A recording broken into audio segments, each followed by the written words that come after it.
Hi folks, Joseph Kursky here with you to talk about mentoring, and specifically geomentoring. First, let's talk about mentoring's evolution.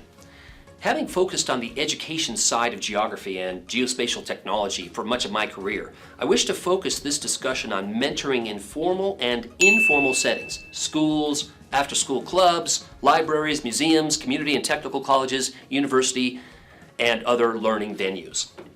As geotechnology's needs, audiences, and expectations have evolved, mentoring has evolved, and I would argue needs to evolve to bring us to our goal: the engagement of broad sectors of society with spatial thinking and using surveying, GNSS, GIS, remote sensing, and web mapping tools to make wise decisions about the future.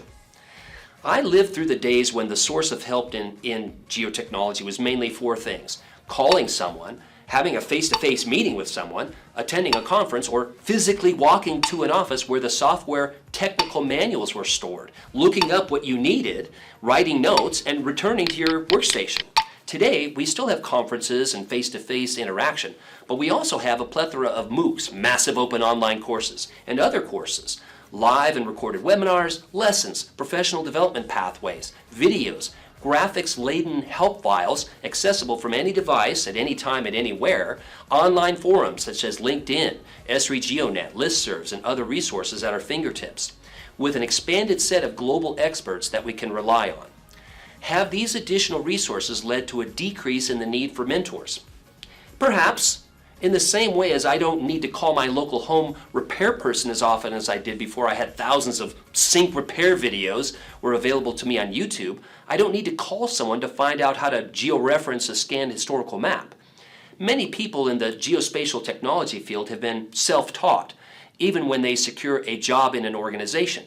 Much of their continued professional development is on their own, using these digital resources. For many, even their degrees have all been online. Personal networks still matter. Yet, running counter to these trends, I believe, is the increasing specialization of geotechnologies to hundreds of disciplines and thousands of problems that were previously beyond the scope of spatial analysis. Because of the specialization, there remains a fairly high likelihood that the problem that you are having today is not in any online forum, chat, or help document. Therefore, your network of live actual human beings that you can email, call, or text is as important as ever. For this reason, I tell students and young professionals that focusing on developing their professional network is key to their success. Along these lines, meeting with these professionals remains important.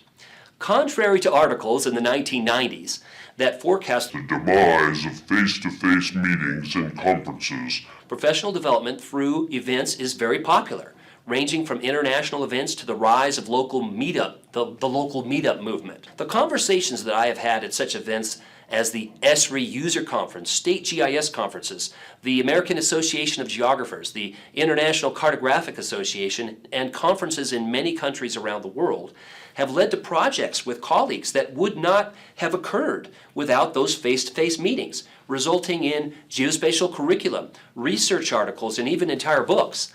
These connections can be virtual as well. This often works its way into daily work. For example, in working with web mapping, I tend to use maps and layers generated by people I trust and regard highly, and that connection stems from my prior work with their data and becoming familiar with their digital persona.